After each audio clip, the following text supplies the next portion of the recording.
आज के इस वीडियो में हम मौर्योत्तरकालीन सामाजिक जीवन के बारे में अध्ययन करेंगे। शुंग, सातवाहन, कुषाण युग लगभग 5 शताब्दियों का दीर्घकाल यानी करीब 200 ईसा पूर्व से 300 ईस्वी तक भारतीय इतिहास व संस्कृति क्षेत्र में अनेक कारणों से विशिष्ट है। इस काल के अगर हम सामाजिक जीवन के बारे में अगर देखें तो यह काल अनेक कारणों से चुनौती व विक्षोभ की स्थिति उत्पन्न हो गई। इस काल में एक तो समस्या यह थी कि विदेशी जातियों को पारस्परिक चातुर्वर्ण्य व्यवस्था के अंतर्गत किस प्रकार समायोजित किया जाए, क्योंकि इन जातियों के अनेक लोगों ने भारतीय धर्म, नाम एवं परंपराओं को अंगीकृत कर लिया था। दूसरे, मौर्योत्तर युग में व्यापार वाणिज्य की अभूतपूर्व प्रगति ने अनेक नए शिल्पियों, उद्यमियों एवं व्यवसायों को जन्म दिया, जिन्होंने अपनी श्रेणियों या संगठन बनाकर नवीन जातियों का रूप ग्रहण कर लिया। तीसरा, इस काल में अंतर्वर्णीय एवं अंतर्जातीय विवाह प्रचुर मात्रा में हुए, जिसके कारण वर्ण संकर एवं विभिन्न जातियों की उत्पत्ति हुई। इस समय का हिंदू समाज जातियों एवं उपजातियों का एक संघ जैसा दिखाई देने लगा था। शुंग, सातवाहन, कुषाण काल के सामाजिक जीवन की जानकारी हमें समकालीन साहित्य, आपस्तंभ, धर्मसूत्र, मनुस्मृति, याज्ञवल्क्य स्मृति, पतंजलि कृत महाभाष्य, बौद्ध व जैन साहित्य तथा उस समय के अभिलेखों से होती है। हिंद, यूनानी, शक, पल्लव, कुषाण आदि विदेशी जातियों को भारतीय चातुर्वर्ण्य व्यवस्था में क्या स्थान मिला? यद्यपि यह प्रश्न विवादास्पद है, तथापि यह जान पड़ता है कि उन्हें क्षत्रिय वर्ण में परिगणित कर लिया गया। मनुस्मृति का कथन है कि ब्राह्मणों के सानिध्य के अभाव से ब्राह्मण यानी वेदोक्त संस्कारों के अभाव में यवन, शक, पल्लव आदि क्षत्रिय जाति के होकर भी वृषल हुए। डॉक्टर विमराशी के अनुसार मनु के उक्त कथन को एक बार मान लेने पर यह क्रम प्राप्त है कि वे यानी शक, यवन आदि अपनी मूल क्षत्रिय जाति में गिने जा सकते हैं, और ऐसा ही हुआ होगा क्योंकि वर्ण संकर होने न देने वाले ब्राह्मण जातीय गौतमी पुत्र शातकर्णी ने शक क्षत्रप रुद्रदामन की कन्या से अपने पुत्र वशिष्ठ पुत्र शातकर्णी का विवाह कर लिया था।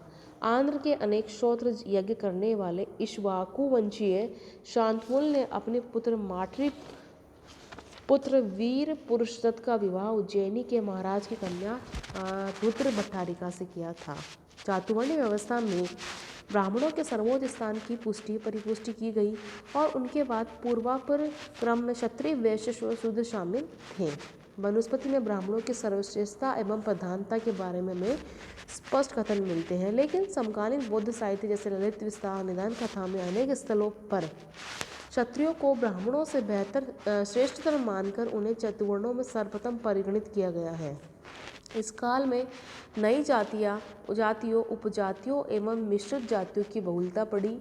मनुस्मृति में इस जाति बाहुल्य का स्पष्ट उल्लेख मिलता है। मनु के अनुसार जातियों में वृद्धि के कारण है पर धर्मानुशीलन यानी दूसरे वर्ण के कर्मों का अनुसरण करना, अनुलोम एवं प्रतिलोम विवाह के अनंतर वर्ण संकर जातियों की उत्पत्ति तथा अंतर्जातीय विवाहों के फलस्वरूप मिश्रित जातियों या उपजातियों की उत्पत्ति।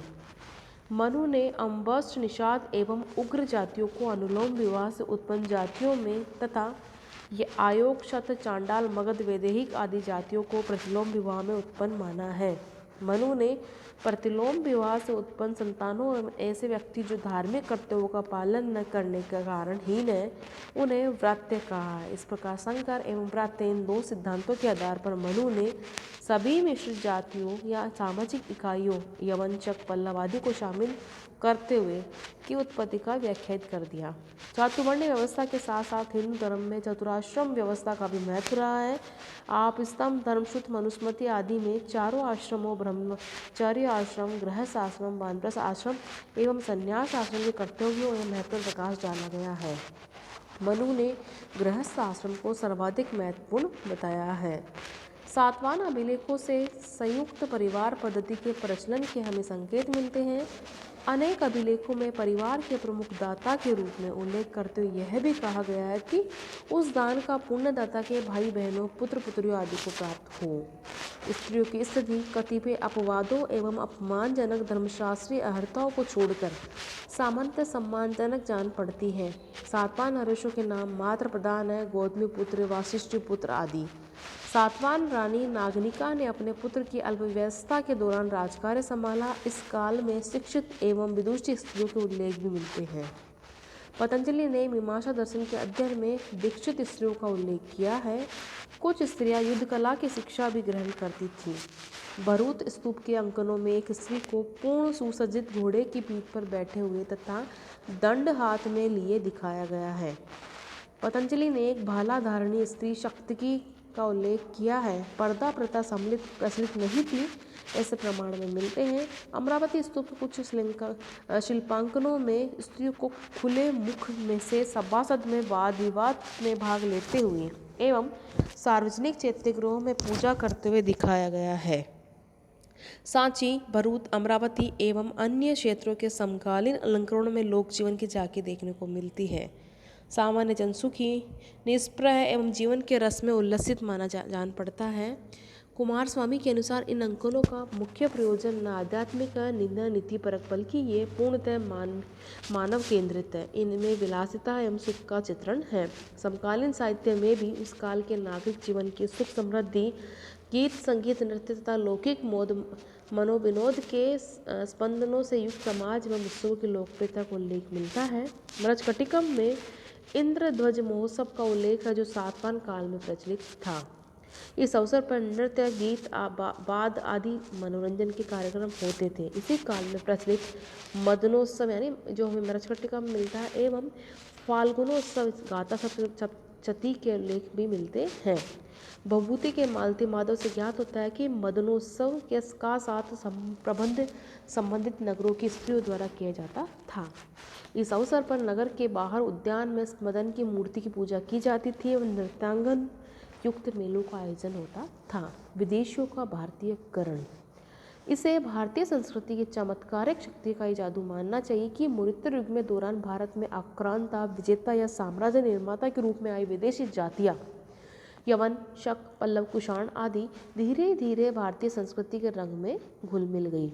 राधा कुमुद मुखर्जी के शब्दों में इन विदेशी तत्वों का हिंदू समाज में अनुक्रमिक विलयन या समावेशन हम काल की सर्वाधिक प्रभावशाली विशेषताओं में है और इस काल के हिंदुओं के सार्वभौम उदार मना प्रवृत्ति का प्रमाण है। न केवल सुसभ्य यूनानी एवं पार्थियन लोग बल्कि मध्य एशिया के बर्बर जातियों के लोग जो भारत में विजेता के रूप में आए, उन्होंने भारतीय सभ्यता व संस्कृति को अंगीकार कर लिया और हिंदू समाज में इतनी पूर्णता से समाविष्ट हो गए कि उनकी व्यक्तिगता या स्वतंत्र अस्मिता का कोई निशान नहीं बचा।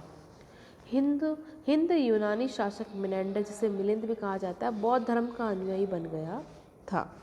नासिक, कार्ले एवं जुन्नार के गुहा लेखों में यूनानियों द्वारा बौद्ध संघों को दान दिए जाने का उल्लेख मिलता है।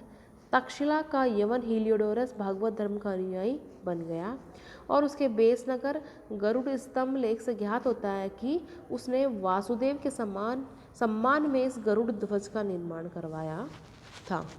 यूनानी सिक्कों पर भी भारतीय देवी देवताओं के अंकन हमें मिलते हैं। उपयुक्त उदाहरण भारतीय धर्म एवं संस्कृति के प्रति यूनानियों की अंतर्मन अभिरुचि के प्रमाण है और इस बात का संकेत है कि वे भारतीयकरण की ओर अग्रसर हो रहे थे। यूनानियों की भांति शक, पल्लव एवं कुषाण भी भारतीय संस्कृति के रंग में रंग गए। शक क्षत्रियों ने तो संस्कृत भाषा को बड़ा संरक्षण प्रदान किया, जबकि एक भी सातवाहन राजा का लेख संस्कृत में नहीं मिलता है। महाक्षत्रप रुद्रदामन का जूनागढ़ अभिलेख तो अलंकारनिष्ठ एवं समास प्रचुर सुंदर संस्कृत भाषा में लिखा हुआ है और उसमें यह भी उल्लेख है कि रुद्रदामन ने स्वयं भी गद्य और पद्य काव्य रचे थे। पश्चिमी भारत के शक क्षत्रियों ने तो भारतीय नाम ही ग्रहण कर लिए। जयदामन, रुद्रदामन, जीवदामन, रुद्रसिंह, विश्वसेन, भृतदामन, यशोदामन आदि। कामर्तक वंश के क्षत्रप चस्टन व उसके उत्तराधिकारियों के सिक्कों पर ब्राह्मी लिपि में लेख भी मिलने लगते हैं। शक क्षत्रियों ने भारतीय नरेशों से वैवाहिक संबंध भी स्थापित किए। कुषाण जाति के लोग यद्यपि चीन के कांसो प्रांत की बर्बर जाति यूएची के वंशज थे, तथापि भारतीयकरण की ओर तेजी से अग्रसर हुए। कुजुल कड़वे शिष्य बौद्ध धर्म से प्रभावित था तो विम कड़वे शिष्य शैव मतावलंबी हमें जान पड़ता है। कनिष्क प्रथम तो बौद्ध धर्म का मान संरक्षण था ही। विदेशियों के भारतीयकरण में भारतीय धर्मों की भूमिका सबसे महत्वपूर्ण जान पड़ती है। वैष्णव धर्म हो या शैव धर्म, बौद्ध धर्म हो या जैन धर्म, इन धर्मों एवं उसके आचारों की तेजस्विता एवं प्रभु विष्णुता के ने सभ्य असभ्य दोनों प्रकार की विदेशी जातियों के लोगों को नतमस्तक कर दिया और धर्म के मार्ग से प्रवेश करते हुए भारतीय समाज संस्कृति में एकाकार हो गए।